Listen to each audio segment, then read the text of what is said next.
Bonjour, bonsoir, bon après-midi, ça dépend de l'heure que vous nous suivez. Je suis Chevi Banenga, professeur de la psychologie générale. Actuellement, nous continuons avec notre branche, avec les sujets qu'on traitait déjà sur les caractères. On a eu à définir les caractères, eu à expliquer les caractères. On avait récemment parlé de typologie ou classification des caractères. Voilà.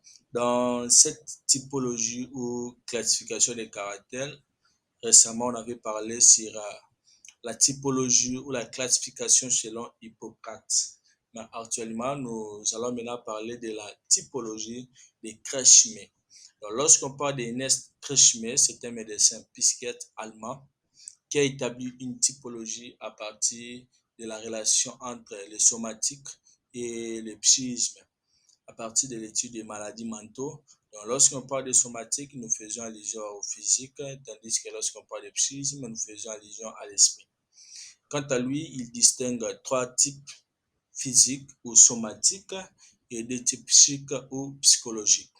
Nous commençons du point de vue physique ou somatique. Là, nous faisons allusion avec le corps humain. Vous allez voir, nous débutons vers les leptosomes ou asthéniques. Ouais, ces types d'hommes sont quand même avec l'image qu'on nous a présentée. Nous allons maintenant détailler ces types d'hommes, les leptosomes. Lorsqu'on parle de leptosomes, ces genres d'hommes s'attendent à noter avec amoindrissement en largeur. Il reste maire, quelle que soit la suralimentation. Donc, il reste maire, quelle que soit la suralimentation plutôt. Les membres sont maigres, les mains osseuses, les doigts pointus, ventre rentré ou flasque, os faibles et graciles, langue émince, maigre et élancée, petit crâne, visage triangulaire, pâle et maigre, profil angulaire, nez long et pointu, chevelure abondante, se répandant sur le front et la nuque, peau du visage mince et tendue. Il est schizotype, donc il a la maîtrise de soi, des réactions lentes, il n'aime pas les changements, donc il est prédisposé à l'épilepsie, manque de réalisme, il est tartune, donc c'est-à-dire qu'il est retiré plutôt du monde, donc il vit en soi. Il est, euh, il est aussi prédisposé à la schizophrénie, c'est-à-dire perte de contact avec le monde extérieur. La misanthropie qui ne s'intéresse pas aux autres. Donc, ce type d'homme ne s'intéresse pas aux autres. Lui vit sa vie en part, donc il est retiré du monde.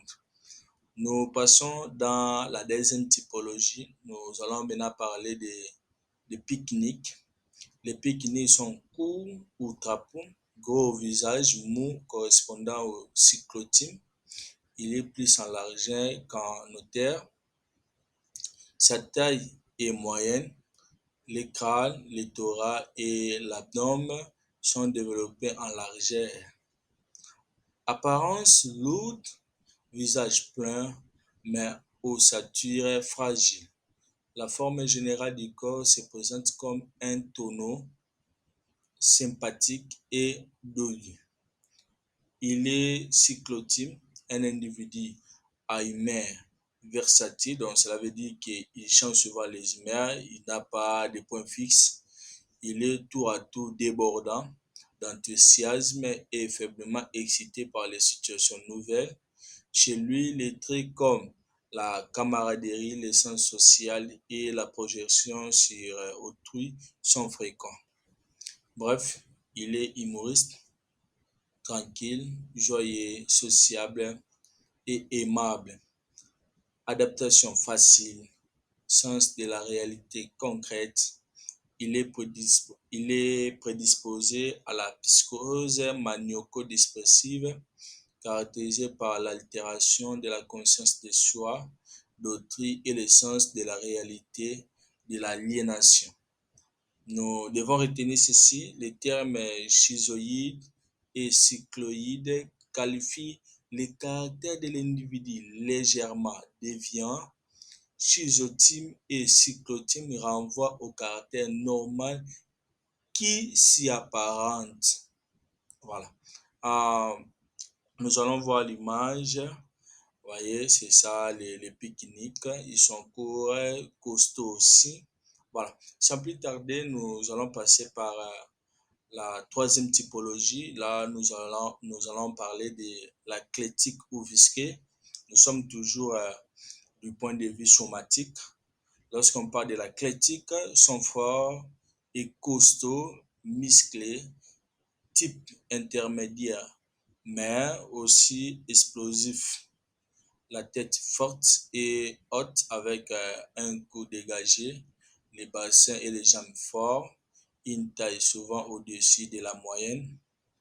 Il est prédisposé à l'épilepsie, caractère soudain et imprévu des malaises. Voilà, l'image est là à côté euh, pour l'athlétique. Et enfin, le thorax est bien musclé et large. La forme du visage est un ovale allongé.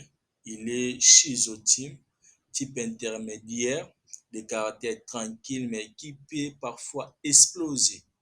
Nous prenons maintenant du point de vue psychique. Là, on avait dit qu'il distingue deux types de dispositions psychiques. Donc, nous avons les cyclotypes. Les cyclotypes.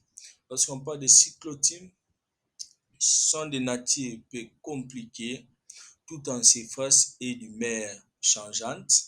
C'est les pique-niques, gais et bons vivants.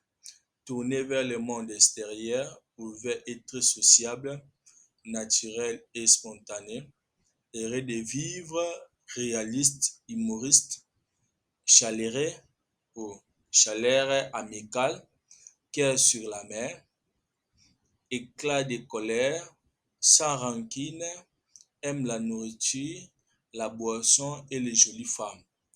Optimisme étonnant, peut abattre un travail considérable, activité concrète, souvent modeste, peu de tendance au refoulement. Là sont les caractéristiques d'un cyclotype.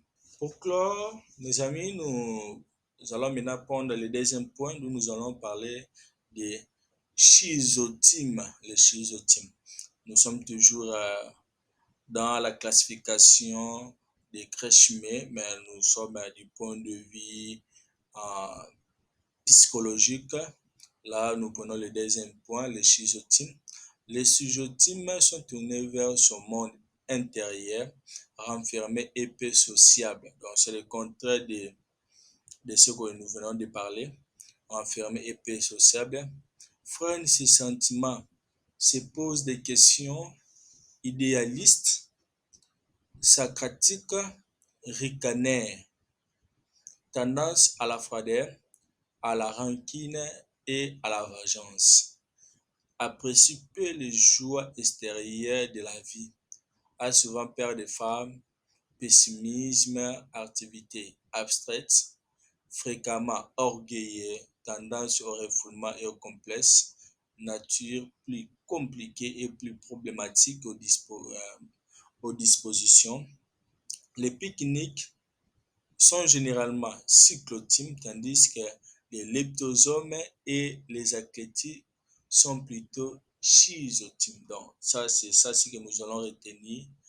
Euh, nous devons retenir que les pique-niques sont généralement cyclotypes, tandis que les leptosomes et les aclétiques sont plutôt schizotypes. Donc, le pique-nique est cyclotype. Les Les leptosomes et la critique sont des schizotypes. C'est les leptosomes exposés à la maladie mentale, le tempérament, lorsqu'on parle de tempérament, c'est l'humeur, le tempérament de la critique est de manière générale isotype, c'est-à-dire visqueux, poissé, gluant, ce sont les messes et les formes. Merci d'avoir suivi notre leçon. Restez toujours branchés pour le prochain sujet.